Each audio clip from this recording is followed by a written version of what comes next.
Hello and welcome my dear students on my YouTube channel Azmi chemistry. बच्चों, आज के इस इंपॉर्टेंट लेक्चर में बात करने जा रहे हैं बहुत ही खास टॉपिक है जिसका नाम है नेबरिंग ग्रुप पार्टिसिपेशन, जो कि न्यूक्लियोफिलिक सब्स्टिट्यूशन रिएक्शन का पार्ट है ऑर्गेनिक केमिस्ट्री में। और यहाँ से क्वेश्चन जेई एडवांस में, जेई मेंस में पूछा जा चुका है और इसके इंपॉर्टेंस क्या क्या है, इसकी मैकेनिज्म क्या है, इसके रिएक्शन कंडीशंस क्या है, इन सारे बातों पे हम लोग डिस्कशन करने वाले हैं और इसको कॉन्सेप्ट को क्लियर करेंगे। और आने वाले एग्जाम में आप से अगर इस टॉपिक से अगर क्वेश्चंस आते हैं तो हमें जहां तक उम्मीद है कि आप उसे कर पाएंगे। तो before starting this lecture I am introduce my self. I am doctor Azam Khan. I completed my BSc from E.V. Krishnan College, University of Allahabad, followed by master and a PhD from Aligarh Muslim University in 2019. I qualified JRF NET GATE in 2013.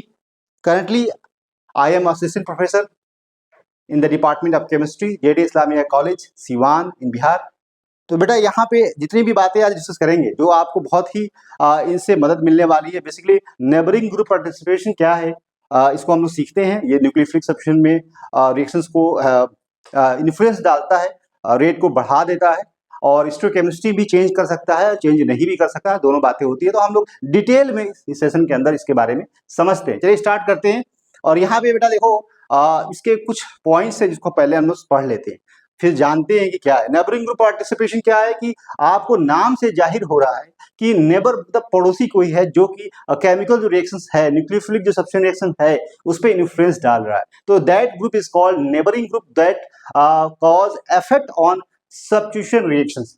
स्टोइकोकेमिस्ट्री भी डाल सकता है, rate of chemical reaction जो substitution का जो rate है ये effect डाल सकता है नेबरिंग ग्रुप। तो ये क्या है, NJP जो refer to the interaction of reaction center with a lone pair of electron, sigma bond, pi bond within the parent molecule but not conjugate, pi bond within the parent molecule but not conjugate with the reaction center।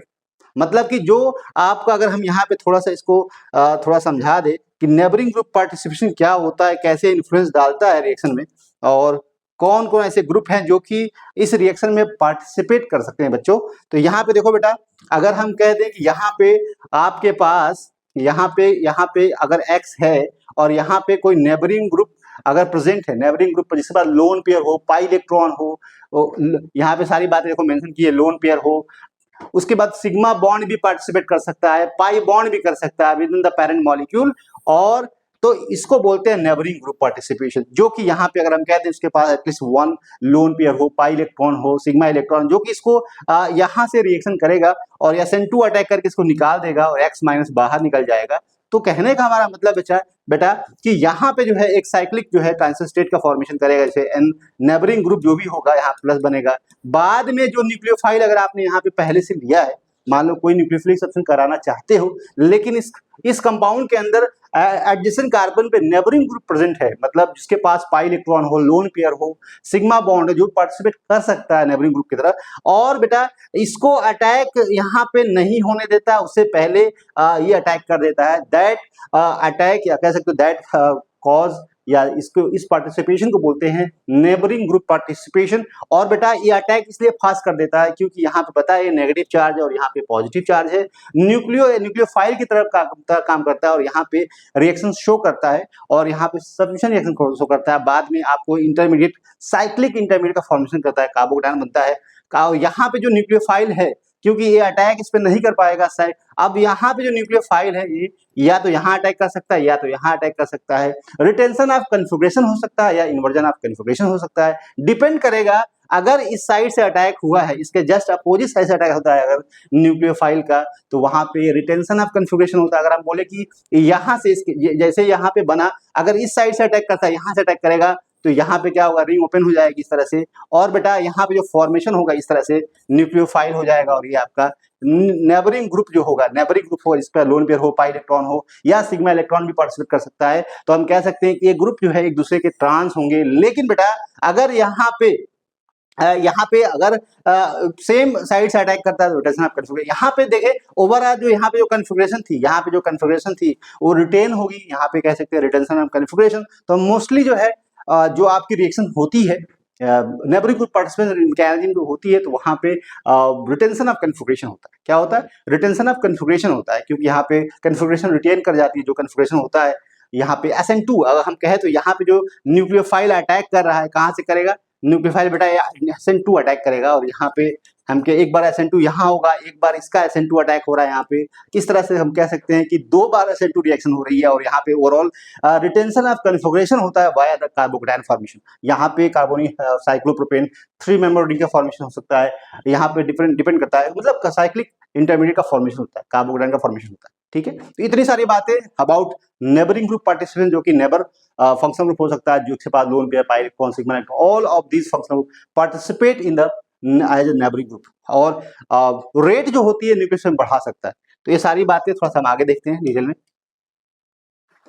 चलिए बच्चों, थोड़ा सा आगे बात करते हैं, और यहाँ पे बेटा एक बात और देखें, यहाँ पे इफेक्ट ऑफ एनजेपी की बात करें तो कौन कौन से इफेक्ट डाल सकता है। देखो यहाँ पर रेट एनहांसमेंट कर सकता है कि the faster the reactions compare to the normal SN1 SN2 reactions mechanism, जो SN2 और SN1 मैकेनिज्म रिएक्शंस हो रही है उसका जो रेट है उससे फास्ट रेट हो जाएगा जब नेबरिंग ग्रुप पार्टिसिपेशन पाया जाएगा या नेबरिंग ग्रुप प्रेजेंट होगा, तब उस कंडीशन में rate of substitution reactions and fast हो जाएगा as compare to SN1 and SN2 mechanism. देखो अगर स्टीरियोकेमिस्ट्री की बात करें बेटा, स्टीरियोकेमिस्ट्री में क्या फर्क होता है? देखो आप जानते हो कि जब SN1 रिएक्शन होती है तो यहाँ पे क्या होता है कि यहाँ पे X होता है, और यहाँ पे 3 एल्काइल सब्स्टिट्यूएंट कह दो या बल्कि सब्स्टिट्यूएंट कह लो, यहाँ पे लगे होते हैं, बॉन्ड टूट जाता है पहले, और यहाँ पे कार्बोकेटायन का फॉर्मेशन होता है। उसके बाद ये प्लेनर कार्बोकेटायन होता है, उसके बाद न्यूक्लियोफाइल दोनों साइड से अटैक करता है, और यहाँ पे रेसिमाइजेशन होता है, और इक्वल अमाउंट में प्रोडक्ट बनता है। RS कन्फिग्रेशन में अगर कार्बन कैरल होता है उस कंडीशन में रेसिमाइजेशन होता है।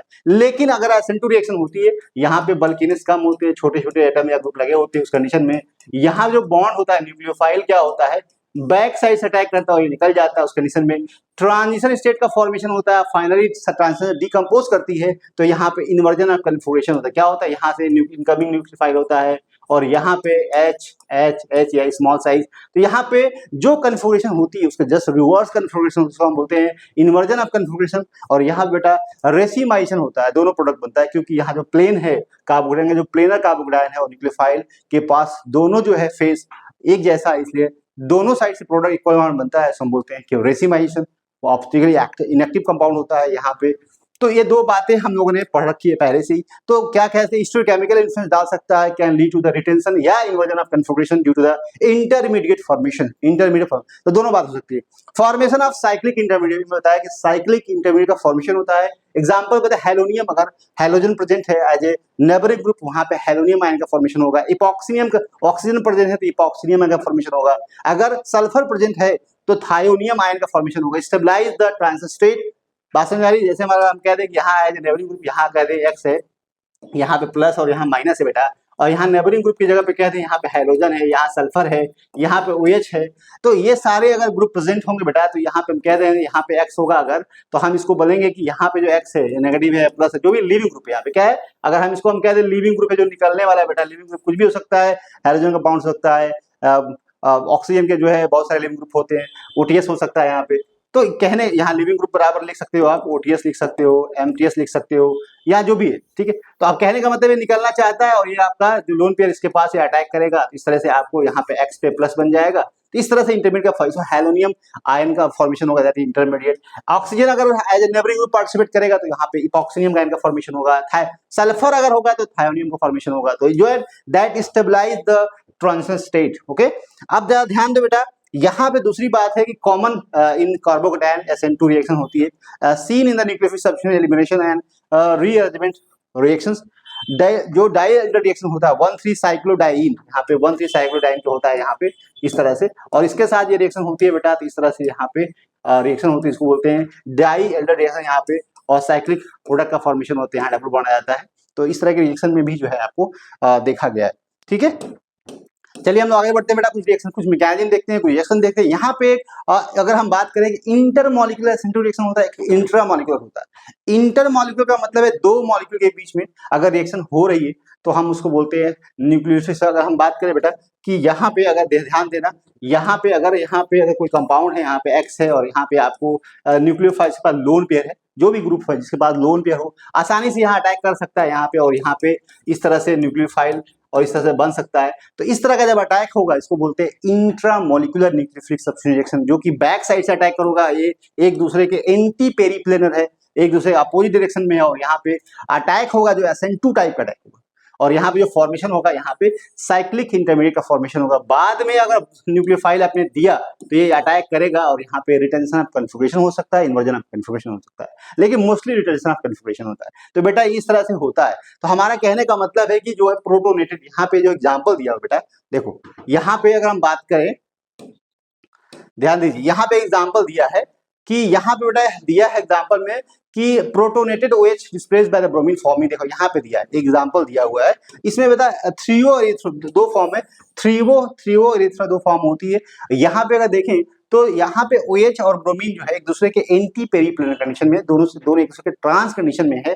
तो जब भी यहाँ पे H+ होगा और ये माइनस होगा तो यहाँ पे ऑक्सीजन का जो लोन पेयर है यहाँ से रिएक्शन करेगा और यहाँ पे प्रोटोनेशन होगा बेटा, तो यहाँ पे क्या OH2 का फॉर्मेशन यहाँ प्लस आ जाएगा, ये निकलना चाहेगा और यहाँ से लोन पेयर जो बेटा है ना ये इसके ऊपर अटैक करेगा, SN2 अटैक करेगा, और यहाँ से देखिए तो यहाँ पे देखिए इस तरह से यहाँ पे फॉर्मेशन साइक्लिक इंटरमीडिएट का फॉर्मेशन होगा, जिसको हम यहाँ पे ब्रोमोनियम आयन कहते हैं, इंटरमीडिएट कहते हैं, जिसपे ब्रोमीन पे पॉजिटिव चार्ज रहता है। अब बेटा देखो ब्रोमीन के पास दो ऑप्शन है, या तो इस कार्बन पर अटैक करे चाहे इस कार्बन पर। जब अटैक करता है बेटा, जब इस पे अटैक करेगा तो ये इस तरह खुल जाएगा, इस पे अटैक करेगा तो ये इस तरह खुल जाएगा। तो प्रोडक्ट का जो फॉर्मेशन होगा, दो प्रोडक्ट का फॉर्मेशन होगा, और जो प्रोडक्ट बेटा बनेगा वो रेसिमिक मिक्सचर होगा। कैसा होगा? रेसिमिक मिक्सचर होगा। इक्वल अमाउंट में, अगर यहाँ पे R है बेटा तो यहाँ पे S होगा, यहाँ पे S है तो यहाँ पे R होगा, या बेटा यहाँ पे R है, यहाँ भी R है तो यहाँ पे S और S होगा, मतलब जस्ट अपोजिट होंगे, मतलब एक दूसरे के इनेंसियोमर होंगे।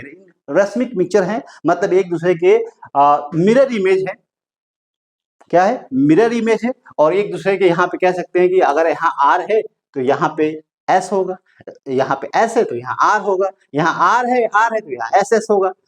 बात समझ में आ रही है? These two compounds are enantiomeric mixture, और यहाँ पे हम उसको बोलते हैं रेसिमाइशन होता है। तो यहाँ पे एक बात है, देखिए HBr का जो एडिशन हुआ है कैसे हुआ है, यहाँ पे जो इंटरमीडिएट का फॉर्मेशन हुआ है उसपे दो, इस कार्बन पर अटैक किया और इस कार्बन पर अटैक किया, तो जो फॉर्मेशन दो हुआ है वो रेसिमिक मिक्सचर है। कैसा है? रेसिमिक मिक्सचर का फॉर्मेशन हो रहा है। तो अब यहाँ पे NGP का पार्टिसिपेशन कैसे है कि जो ये Br है, जो Br पे जो लोन पेयर है, ये जो Br माइनस है, देखो क्या होता है अगर हम यहाँ पे बोले कि यहाँ पे Br है सर, और ये मान लो कि यहाँ पे अगर इस तरह से रिएक्शन होती है, आप जनरली क्या रिएक्शन पढ़ते हो?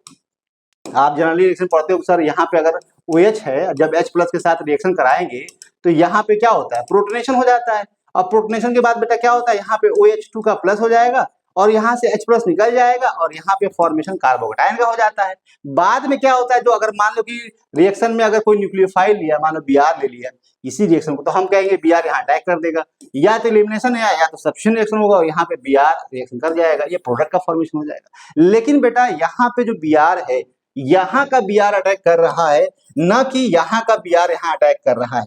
ऐसा इसलिए नहीं कर पा रहा है क्योंकि जब इसका Br इसके साथ रिएक्शन करेगा तो हम उसको बोलते हैं इंटरमॉलिक्यूलर न्यूक्लियोफिलिक सब्स्टिट्यूशन रिएक्शन। लेकिन बेटा इसका जो न्यूक्लियोफाइल है ये अटैक नहीं कर पा रहा है, इससे पहले ये अटैक कर दे रहा है, इसलिए इसको बोलते हैं नेबरिंग ग्रुप पार्टिसिपेशन हो रहा है, और यहाँ पे रेट ऑफ न्यूक्लियोफिलिक सब्स्टिट्यूशन बढ़ा देगा। इसकी वजह से हम कह सकते हैं कि दो तरह का प्रोडक्ट, इंटरमीडिएट फॉर्मेशन होने की वजह से दो तरह का प्रोडक्ट बनता है, जिसे बोलते हैं कि यहाँ पे रेसिमिक मिक्सचर का फॉर्मेशन होता है। तो यहाँ पे क्या हुआ भैया? यहाँ पे हुआ कि जो ओवरऑल जो यहाँ पे क्या हुआ, दो ब्रोमीन का एडिशन, क्या हुआ यहाँ पे? दो ब्रोमीन का एडिशन हुआ। देखो यहाँ एक ब्रोमीन, यहाँ एक ब्रोमीन, यहाँ पे एक ब्रोमीन और एक ब्रोमीन यहाँ पे, तो इसका मतलब एक ट्रांस एडिशन होगा। यहाँ पे अगर ध्यान दो तो आपने एक बात आपको पढ़ाई थी मैंने कि जब भी एल्कीन के ऊपर अगर एल्कीन आपकी सिस है, X है, Y है, ये सिस एल्कीन है बेटा, और जब इसके पास ब्रोमीन का एडिशन होता है, ब्रोमीन का एडिशन ट्रांस होता है, इलेक्ट्रोफिलिक एडिशन होता है, जब ट्रांस एडिशन होता है ब्रोमीन का बेटा,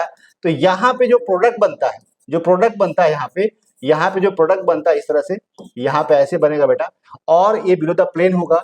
और कभी भी ये ट्रांस अगर है, ट्रांस है और यहाँ पे सिस है, क्या है? सिस है, तो अगर सिस में सिस का एडिशन होता है तो वहां बीजो कंपाउंड का फॉर्मेशन होता है, और यहाँ पे ट्रांस में सिस का एडिशन है तो रेसिमिक मिक्सचर बनेगा। कैसा बनेगा?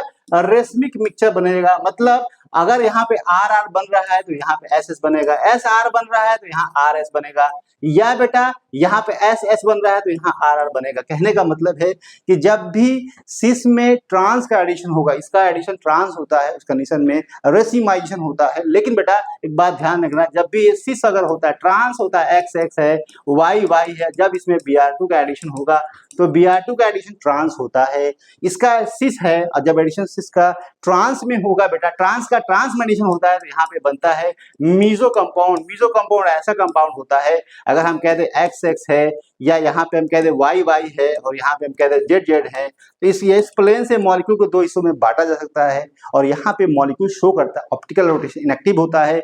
और ये जो रोटेशन ऑप्टिकल इनएक्टिव हो रहा है, इसकी वजह क्या है? इसकी वजह यही है बेटा कि यहाँ पे इंटरनल कंपनसेशन होता है। जितना रोटेशन यहाँ क्लॉकवाइज हो रहा है, उतना ही रोटेशन यहाँ एंटी क्लॉकवाइज हो रहा है, जिसकी वजह से एक दूसरे के कैंसिल कर देंगे और यहाँ पे रोटेशन जीरो हो जाएगा। तो बात समझ में आई कि यहाँ पे जो एडिशन हो रहा है, अगर 3 ब्रोमो ब्यूटेनॉल है, इस पे जब यहाँ पे HBr हो गया तो प्रोटोनेशन होगा H+, यहाँ पे होगा प्रोटोनेशन होगा, यहाँ पे अटैक होगा, ब्रोमियम आयन का फॉर्मेशन होगा, फिर यहाँ पे जो Br- है, जो यहाँ Br- है बेटा, दो साइड यहाँ अटैक कर सकता है या अटैक यहाँ कर सकता है, दोनों बात बराबर है। और यहाँ पे फॉर्मेशन जो करेगा इनएंसिमेरिक पेयर होगा, जो कि एक दूसरे का मिरर इमेज होगा, और आपस में इनको रेसमिक मिक्सचर कह सकते हैं, क्योंकि ये दोनों आपस में इनएंसिमेरिक पेयर है। यहाँ पे आर होगा तो यहाँ आर मान लो, यहाँ एस ऐसे, या यहाँ ऐसे ऐसे, यहाँ एस आर आर हो जाएगा, एस रिवर्स कन्फिगरेशन होगी। चलिए अब एक एग्जांपल और करते हैं बेटा। यहाँ पे जो लिया गया है, यहाँ पे राइथ्रोफॉर्म लिया गया है, मतलब यहाँ पे वहां पे क्या लिया था, वहां पे थ्रियोफॉर्म था, यहाँ राइथ्रोफॉर्म है, और यहाँ मीजो कंपाउंड का फॉर्मेशन होता है। मॉलिक्यूल को दो हिस्सों में, बराबर हिस्सों में काट सकते हैं। मॉलिक्यूल के पास प्लेन ऑफ सिमेट्री होती है, जिसमें एक ही प्लेन से मॉलिक्यूल को दो बराबर हिस्सों में बांट सकते हैं। इसकी वजह से these two molecules are called meso compound. और यहाँ पे क्योंकि ट्रांस एडिशन हो रहा है, इसका दो ब्रोमीन का एडिशन हो रहा है, इसके ऊपर एक पहले ऐड हो चुका है, फिर दूसरा ब्रोमीन जो आएगा जैसे अपोजिट साइड से आएगा, SN2 अटैक करेगा और ट्रांस एडिशन होगा। और जब भी बेटा ट्रांस एडिशन होता है ट्रांस एल्कीन के अंदर, तो वहां पे मीजो कंपाउंड का फॉर्मेशन होता है। किसका होता है? मीजो कंपाउंड का फॉर्मेशन होता है। बात समझ आ रही बेटा? चलो आगे बढ़ते। अब देखिए यहां बेटा एक बात और है, ये तो हमने कर ली। अब oxygen as a neighbouring group की बात करें तो ऑक्सीजन भी पार्टिसिपेट करता है एज ए नेबरिंग ग्रुप। यहाँ पे देखो ध्यान से बेटा, यहाँ पे मिथॉक्सी जो है आपको ग्रुप है, OCH ग्रुप है, accelerate the substitution by acting as a neighbouring group forming the stable cyclic intermediate. This make 4 methoxy alkyl sulfonate react 4000 times faster than N-butyl sulfonate which lack such assistant. मतलब कि neighbouring group participation की वजह से rate of nucleophilic substitution reaction 4000 time greater हो जाएगा as compare to normal जो reactions हो रही है। तो यहाँ पे बेटा देखो, अगर हम बात करें तो कैसे पार्टिसिपेट कर रहा है, आप ध्यान देना। यहाँ पे देखो बेटा, यहाँ पे देखो ध्यान से, ऑक्सीजन और यहाँ पे ये टोसाइलेट ग्रुप है जो OTS है, जो बहुत अच्छा लिविंग ग्रुप होता है, आसानी से निकलना चाहता है। और बेटा जैसे ही ये निकलेगा, यहाँ पे आप पता है ये माइनस होता है और ये माइनस होगा और ये प्लस होगा, इसके लोन पे अटैक यहाँ करेगा, SN2 अटैक होगा, ये निकल जाएगा बाहर। और बेटा बाहर निकलने के बाद यहाँ पे 5 मेंबर्ड रिंग का इंटरमीडिएट का फॉर्मेशन होगा। अब बेटा जब रिंग का फॉर्मेशन हो जाएगा तो अटैक जो है यहाँ से होगा SN2, फिर अटैक होगा और फिर रिंग वापस चली जाएगी, और यहाँ पे जो प्रोडक्ट बनेगा बेटा ये बनेगा। तो जो ये रिएक्शन हो रही है, ये किस तरह का रिएक्शन है? यहाँ नेबरिंग ग्रुप पार्टिसिपेशन हो रहा था। कैसे पहचानोगे कि यहाँ पे नेबरिंग ग्रुप पार्टिसिपेशन हो रहा है? देखो भाई, अगर तुमने इस रिएक्शन में अगर तुमने इस न्यूक्लियोफाइल को डाला, HOR को डाला, तो ये डायरेक्ट यहाँ अटैक नहीं कर पाएगा। क्यों? क्योंकि उससे पहले ये अटैक कर देगा, SN2 अटैक कर देगा। क्योंकि भाई अगर हम किसी को मारना चाहेंगे, जो मेरे पास होगा उसको तुरंत मार सकते हैं, तुरंत रिएक्ट कर सकते हैं उसके साथ में। लेकिन बेटा तो दूर है, जो अभी आएगा, मिलेगा, फिर उसको मारेगा, तो बहुत देर हो जाएगी बात। तो रिएक्शन जो होगी, SN2 जो अटैक होगा यहाँ पहले हो जाएगा। इससे पहले इसे कह रहे हैं इंट्रामोलिकुलर जो असिस्टेंस हो रहा है, इसका जो रिएक्शन हो रही है बहुत फास्ट होती है। तो इस तरह से मैकेनिज्म होती है, प्रोडक्ट का फॉर्मेशन इस तरह से होती है। यहाँ पे कह सकते हैं हम कि नेबरिंग ग्रुप पार्टिसिपेशन है due to methoxy group present. ठीक है जी। चलिए अब एक और बात पढ़ लेते हैं बेटा। यहाँ पे देखिए, यहाँ पे जो कार्बोक्सिलेट जो है, carboxylate show strong neighboring group participation in alpha bromo propionate the carboxylate displaced the bromine via intermediate SN2 formation, lactone का फॉर्मेशन होता है फर्स्ट इन्वर्जन, और उसके बाद methanol, then open the lactone via the another SN2 reactions, inversion होता है और यहाँ leading to overall retention of configuration. बात कही जा रही है कि यहाँ पे जो ब्रोमीन बेटा है, यहाँ पे आप देख सकते हो माइनस है और यहाँ पे प्लस है।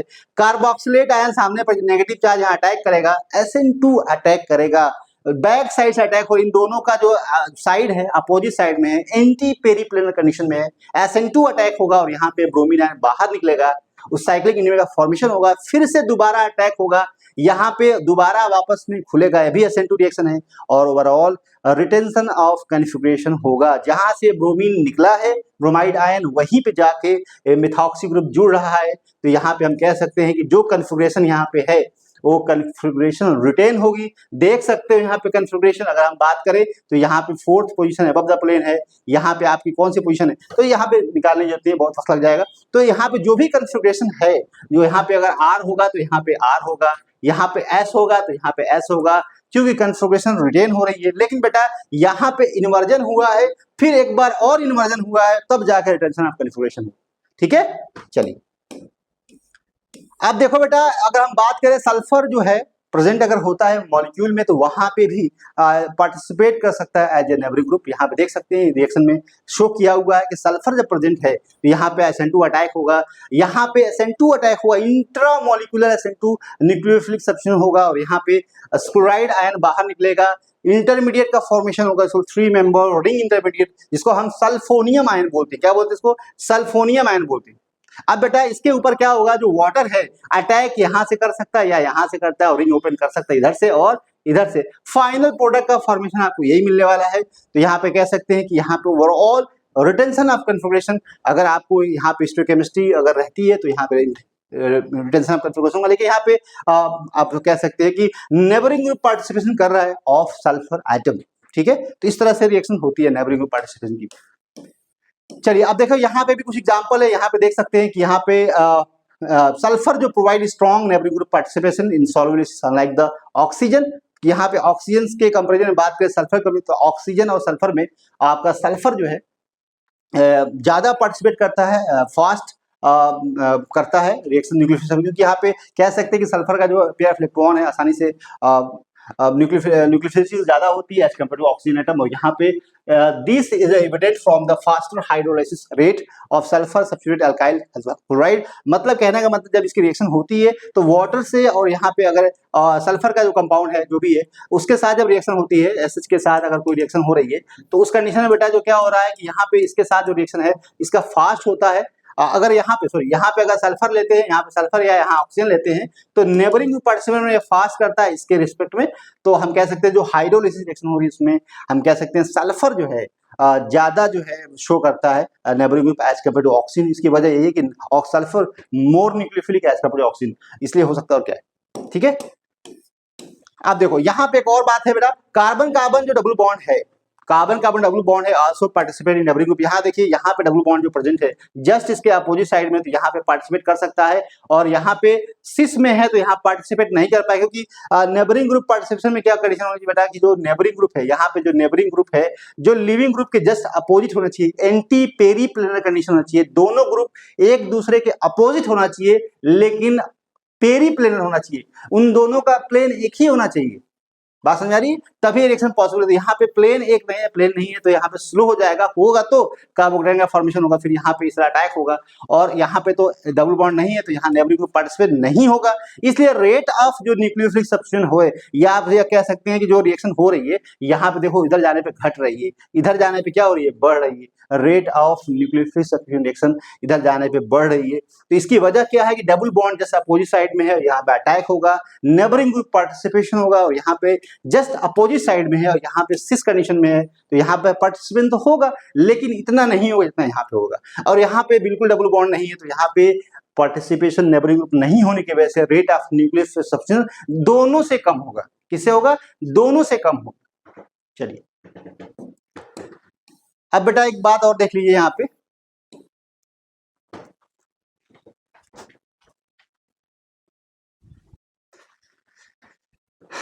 चलिए अब देखिए यहाँ पे अगर बात करें, यहाँ पे देखिए हम बताया था मैंने, यहाँ अटैक होगा यहाँ पे, और यहाँ पे कार्बोडाइन का फॉर्मेशन होगा, और यहाँ पे SN2 इंट्रामोलर SN2 रिएक्शन होगा। उसके बाद जो आपका एसिटेट है CH3COH है, यहाँ पे इस तरह से अटैक होगा इसका, और अटैक होने के बाद यहाँ पे ओवरऑल जस्ट यहाँ पे जिस प्लेन यहाँ से निकला है वो वहीं से अटैक करेगा, क्योंकि यहाँ पे जब अटैक करेगा बेटा तो ये बॉन्ड टूट के और यहाँ डबल बॉन्ड आ जाएगा, और जब डबल बॉन्ड आएगा तो यहाँ पे आप रिटेंशन ऑफ कन्फिगरेशन होगा। यहाँ पे जो भी यहाँ पे स्टोइकोकेमिस्ट्री होगी वो क्या होगा, रिटेन करेगा, कन्फिगरेशन में कोई चेंज नहीं होगा। अगर आर कन्फिगरेशन होगा तो आर होगा, अगर यहाँ आर है वहां भी आर होगा, ठीक है। तो इस तरह के जहाँ पे डबल बॉन्ड होता है वहां पे ओटीएस क्या है आपका, लिविंग ग्रुप होता है, स्ट्रॉन्ग लिविंग ग्रुप होता है, टोसाइलेट बोलते हैं इसको, ठीक है।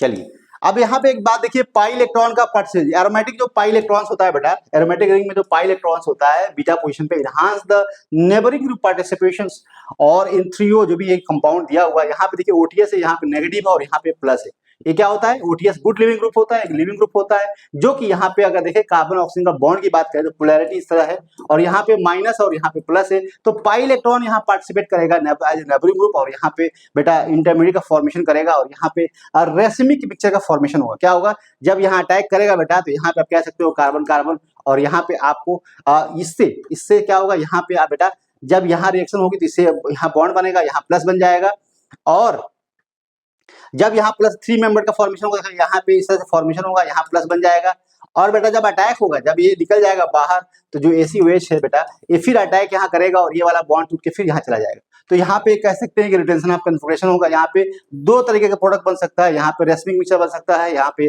अटैक जो है यहाँ पे अगर होगा यहाँ अटैक होगा, और यहाँ पे अटैक हो सकता है जब आपको इंटरमीडिएट बेटा मिलेगा। देखो यहाँ पे जब ये अटैक करेगा बेटा यहाँ पे, तो यहाँ पे इससे बॉन्ड बन जाएगा 3 मेंबर 1 2 3, है कि नहीं, और यहाँ प्लस चार्ज बनेगा बेटा। अब इस पे जो ACOH है जो कि न्यूक्लियोफाइल है, ACOH है जो न्यूक्लियोफाइल है, स्टेट आयन है, यहाँ अटैक करेगा तो आपको ये वाला प्रोडक्ट मिलेगा, ठीक है। और यहाँ अटैक होगा बेटा तो दोनों केस में क्या रिंग खुलेगी, और यहाँ पे आपको रेसिमिक मिक्सचर का फॉर्मेशन होगा, इसको हम थ्रियो एसिटेट यहाँ पे बनेगा, और these two are the enantiomeric pair, इसको हम बोलते हैं, क्या बोलते हैं इसको, इनको हम बोलते हैं, ये आप दूसरे के मिरर इमेज है। अगर यहाँ पे आर का इन्फ्लुएंस यहाँ एस होगा, यहाँ पे अगर आर होगा तो यहाँ एस होगा, यहाँ एस एस है तो यहाँ पे आपका आर आर होगा। यहाँ पे इस तरह से मतलब this two are enantiomeric pair equal amount में प्रेजेंट है, जैसे इनको हम रेसिमिक मिक्सचर बोलते हैं, इस प्रोसेस को रेसिमाइजेशन बोलते हैं, ठीक है बेटा। चलिए तो यहाँ पे देखो बेटा एक बात और लिख ली, यहाँ पे देखिए यहाँ पे भी होता है, यहाँ पे देखें तो यहाँ पे क्या बन रहा है कि उसी तरह की बात यहाँ पे भी है, रिएक्शन होती है, यहाँ पार्टिसिपेट करेगा और यहाँ पे ओटीएस बाहर निकलेगा, ठीक है, और यहाँ पे आपको फाइनली रिएक्शंस होगी और ये फाइनली प्रोडक्ट का फॉर्मेशन हो जाएगा। तो ये आपको जितना भी यहाँ पे देखें तो इस मैकेनिज्म को मैंने डिस्कस कर रखा है, अभी मैंने आपको बता दिया है, ठीक है, ठीक है जी। तो हम लोग आगे बढ़ते हैं बेटा, देखो उसी तरह से निकलेगा तो यहाँ पे ओवरऑल ये पार्टिसिपेट तो करेगा ही, क्योंकि पाई इलेक्ट्रॉन यहाँ पे स्टेबलाइज करेगा इसको, और स्टेबलाइज करेगा तो यहाँ पे इनेमिक का फॉर्मेशन होगा, फिर एसिटेट आयन अटैक करेगा और यहाँ पे रिंग ओपनिंग होगी, वहाँ पे दो तरह का प्रोडक्ट होगा, रेसिमाइजेशन होगा, इसको याद रखना, क्योंकि भाई आप हर इस छोटे क्लास में आप सारी चीज़ों याद नहीं कर सकते, ऑर्गेनिक केमिस्ट्री में आपको थोड़ा बहुत बेसिक क्लियर होना चाहिए, तो आप क्वेश्चन कर सकते हो। बहुत ज्यादा मैकेनिज्म के चक्कर में नहीं पढ़ना है, अगर आप डॉक्टर बन जाते हैं तो उसमें मैकेनिज्म की जरूरत नहीं है, बस आपको थोड़ा बहुत बेसिक अंडरस्टैंडिंग होनी चाहिए, रिएक्शन कंडीशन पता रहना चाहिए, रिएक्शन कहाँ पे तेज कहाँ पे फास्ट कहाँ पे स्लो सब हो रही है, इसकी जानकारी होनी चाहिए। चलिए तो यहाँ पे बेटा अगर देखो तो इस तरह की मैकेनिज्म मैंने अभी मेंशन कर रखा था, यहाँ पे क्या बताया था मैंने कि अटैक होगा, SN2 अटैक होगा, और यहाँ पे इस तरह से जो कार्बोडाइन यहाँ बनेगा वो रिंग पाई इलेक्ट्रॉन के साथ डिलोकाइज कर जाएगा, और यहाँ पे बेटा जब अटैक यहाँ पे होगा तो यहाँ पे देखो ये बॉन्ड टूटेगा, और यहाँ अटैक होगा तो ये बॉन्ड टूटेगा, ओवरऑल यहाँ पे बॉन्ड का फॉर्मेशन होगा। देखो ये जब यहाँ अटैक किया बेटा तो ये बॉन्ड टूट के यहाँ डबल बॉन्ड चला जाएगा, तो यहाँ पे फिर यहाँ जाकर जुड़ जाएगा, वो AC यहाँ जुड़ जाएगा, लेकिन बेटा अगर यहाँ अटैक करेगा वो AC यहाँ जुड़ेगा तो फिर ये बॉन्ड जाके यहाँ टूटेगा, तो ओवरऑल दो प्रोडक्ट बनेगा जो कि आपका रेसिमिक मिक्सचर होगा और एक दूसरे के इनएंसिमर होंगे। हाँ, इस प्रोसेस को रेसिमाइजेशन बोलते हैं। ओके बेटा, और ओटीएस क्या है, लिविंग ग्रुप होता है, एक क्या है, नेबरिंग ग्रुप होता है। जब भी पार्टिसिपेशन होता है तो यहाँ पे रिएक्शन फास्ट होती है। कहने का मतलब है कि अगर हम बोले बेटा कि अगर यहाँ पे इस तरह से ओटीएस है और यहाँ पे कुछ नहीं है, नेबरिंग ग्रुप नहीं है, तो इसकी जो रिएक्शन है एसिटेट के प्रेजेंस में जो रिएक्शन होगी तो उतनी ज्यादा तेज नहीं होगी, न्यूक्लियोफिलिक होगा लेकिन स्लो होगा। लेकिन बेटा नेबरिंग ग्रुप की वजह से जो रिएक्शन इसकी होती है इसकी नहीं हो पाती है, जिसकी वजह से रेट जो है इनहांस हो जाता है, बढ़ जाता है due to the presence of neighbouring group participation. ठीक है जी। तो इसकी बेसिक चीजें हमने जान ली है, समझ ली है। मुझे जहां तक लगता है आपको किसी भी तरह की बेटा परेशानी नहीं आएगी। ठीक है, तो आप इसको देख सकते हैं, समझ सकते हैं। और ये यहाँ पे जो रिएक्शन दिया हुआ है बेटा, यहाँ पे देखो अगर हम बात करें, आपको एग्जाम्पल अलग अलग लिया। यहाँ पे जो एग्जाम्पल लिया बेटा, यहाँ पे 3O फॉर्म में लिया है और 2 CH3 जस्ट यहाँ देखें तो यहाँ पे 3O फॉर्म है। जो यहाँ पे जो कंपाउंड का जो फॉर्म है 3O फॉर्म में, उस कंडीशन में रेसमिक मिक्सचर बनता है। और यहाँ पे बेटा जो है आपको जो एराइथ्रो फॉर्म है, जहाँ पे आपको एक ही तरह का प्रोडक्ट बनता है। और यहाँ पे हम कह सकते हैं, अभी मैंने बताया आपको। ठीक है, तो यहाँ देख लीजिए, यहाँ पे देख लीजिए, यहाँ पे नाइट्रोजन अगर प्रेजेंट बेटा है तो यहाँ ये भी पार्टिसिपेट करेगा as a neighbouring group lone pair, यहाँ पे अटैक करेगा, ये निकल जाएगा, SN2 रिएक्शन होगा। यहाँ पे नाइट्रोजन के पास पॉजिटिव का फॉर्मेशन होगा। और बेटा हमेशा अगर देखें तब भी तो ये जो SN2 अटैक होगा तो यहाँ अटैक हो रहा है, यहाँ अटैक नहीं हो रहा है, क्योंकि जब SN2 अटैक होता है हमेशा उस कार्बन को प्रेफरेंस देता है जहाँ पे नंबर ऑफ ग्रुप्स कम हो, हिंड्रेंस कम हो, स्टेरिक क्राउडिंग कम हो, वहां SN2 रिएक्शन फेवर करता है। SN1 रिएक्शन वहां फेवर करती है जहां पे हिंड्रेंस होता है। तो यहाँ पे SN2 रिएक्शन जब होगी तो यहाँ अटैक होगा, यहाँ पे अटैक नहीं होगा, क्योंकि यहाँ पे कार्बन पे नंबर ज्यादा है तो यहाँ अटैक होगा, ये बॉन्ड टूटेगा, यहाँ पे आप कह सकते हैं प्रोडक्ट का फॉर्मेशन होगा। तो एजेरिडियम जो है, जो रीडियम आयन का फॉर्मेशन होता है जब नाइट्रोजन 3 मेंबर कंडीशन में होता है, जब नाइट्रोजन प्रेजेंट होता है उस रिंग के अंदर, तो उसको हम बोलते हैं एजीरिडियम आयन बोलते हैं। तो इस तरह से हम बात करते हैं तो रिएक्शंस होती है। इसको थोड़ा सा आपको ध्यान रखना है कि इसकी क्या मैकेनिज्म में क्या करनी है। एक बात और है, सिग्मा पार्टिसिपेट भी करता है। यहाँ पे carbon carbon sigma bond can assist ionization forming non classical carbocation in solvolysis of exo and endo 2 norbornyl tosylate. जो एग्जांपल है यहाँ पे भी क्या होता है, देखो बेटा, ये जो बॉन्ड के रिस्पेक्ट में ये वाला जो बॉन्ड है, ये देखो ध्यान से, ये वाला बॉन्ड के रिस्पेक्ट में जो है ट्रांस कंडीशन में है, और ट्रांस कंडीशन होने की वजह से ये पार्टिसिपेट करेगा एज ए नेबरिंग ग्रुप, और उसकी वजह से आपको नॉन क्लासिकल कार्बोकेटायन का फॉर्मेशन होगा। दो तरह का प्रोडक्ट का बनेगा, एक बनेगा एक्सो प्रोडक्ट, एक बनेगा इंडो प्रोडक्ट। एक्सो बोलेंगे जो बाहर की तरफ जाएगा, इंडो बोलेंगे जो नीचे की तरफ आएगा। बात समझ आ रही? इसके जो करीब आएगा हम उसको इंडो बोलेंगे, इसके जो दूर जाएगा हम उसको एक्सो, इसके दूर जो जाएगा उसको बोलेंगे एक्सो बोलेंगे। तो दो तरह का फॉर्मेशन होता है। तो यहाँ पे आपको दिख रहा है जो सिग्मा बॉन्ड है, जो लिविंग ग्रुप के जस्ट अपोजिट डायरेक्शन में, ये बॉन्ड यहाँ आप कह सकते हो यहाँ पे टूटेगा, अटैक होगा, और उसके बाद नॉन क्लासिकल कार्बोकेटायन का फॉर्मेशन होगा। और जब भी बेटा नॉन क्लासिकल कार्बोकेटायन फॉर्मेशन होगा, यहाँ पे दो तरह का प्रोडक्ट, एक्सो प्रोडक्ट बनेगा, इंडो प्रोडक्ट बनेगा। तो इसको याद रखना है। क्या याद रखना है? इसको याद रखना है। ठीक है जी। चलिए आप देखिए क्या इसकी मैकेनिज्म कैसी है। तो जब भी सिग्मा बॉन्ड है, जब पार्टिसिपेट कर रहा है, तो ये अटैक यहाँ जब करेगा बेटा, ये बॉन्ड टूटेगा, तो यहाँ पे non classical cyclic bridge ion का फॉर्मेशन होता है। और यहाँ पे अटैक जो है, दो तरीके अटैक हो सकता है। यहाँ पे इस तरह से अटैक हो सकता है, और यहाँ पे जो फॉर्मेशन होगा यहाँ पे ऑक्सो एस्टेट का फॉर्मेशन हो रहा है। और बेटा यहाँ पे देखें तो इस तरह से इसकी मैकेनिज्म होती है, ऑक्सो और इंडो स्टेट का फॉर्मेशन होता है। तो इतनी सारी बातें हम लोगों से नेबरिंग ग्रुप पार्टिसिपेशन में, मुझे जहां तक लगता है आपको किसी तरह की परेशानी नहीं होगी। और अगर आपको समझ में एक बार में नहीं आ रहा है, दोबारा देखिए, आपको समझ में आएगा। इसकी कंडीशंस क्या क्या है, कौन कौन से ग्रुप होते हैं जो नेबरिंग ग्रुप में पार्टिसिपेट कर सकते हैं और रेट को इनहांस करते हैं। तो बहुत ही आसान बात है। नेबरिंग ग्रुप पार्टिसिपेशन क्या है? जो फंक्शनल ग्रुप प्रेजेंट होता है, जिसके पास लोन पेयर हो, पाई इलेक्ट्रॉन हो, सिग्मा इलेक्ट्रॉन हो, all this functionality participate in the neighboring group participation and enhance the rate of nucleophilic substitution reaction। जब इस तरह के ग्रुप प्रेजेंट होते हैं तब, तो हमने बात डिस्कस किया, ये oxygen as a neighbouring group participate कर सकता है, कार्बोक्सिलेट कर सकता है, ऑक्सीजन मिथॉक्सी ग्रुप कर सकता है, सल्फर कर सकता है, नाइट्रोजन कर सकता है, सिग्मा बॉन्ड कर सकता है, जिसमें नॉन क्लासिकल कार्बोकेटायन का फॉर्मेशन होता है। तो इतनी सारी बातें डिस्कस की है। मुझे जहां तक लगता है आपको किसी भी तरह की परेशानी नहीं आने वाली। अगर आप इस लेक्चर को देखते हैं, समझते हैं, तो आपको मजा आएगा। और आने वाले एग्जाम में पूरी उम्मीद है कि आपको क्वेश्चन अगर आएगा तो फिर क्वेश्चन की खैरियत नहीं है। ठीक है, क्वेश्चन को कर सकते हैं आप आसानी से। तो thank you very much for looking my video. I requested कि you subscribe my channel and share to your close friend. Thank you very much.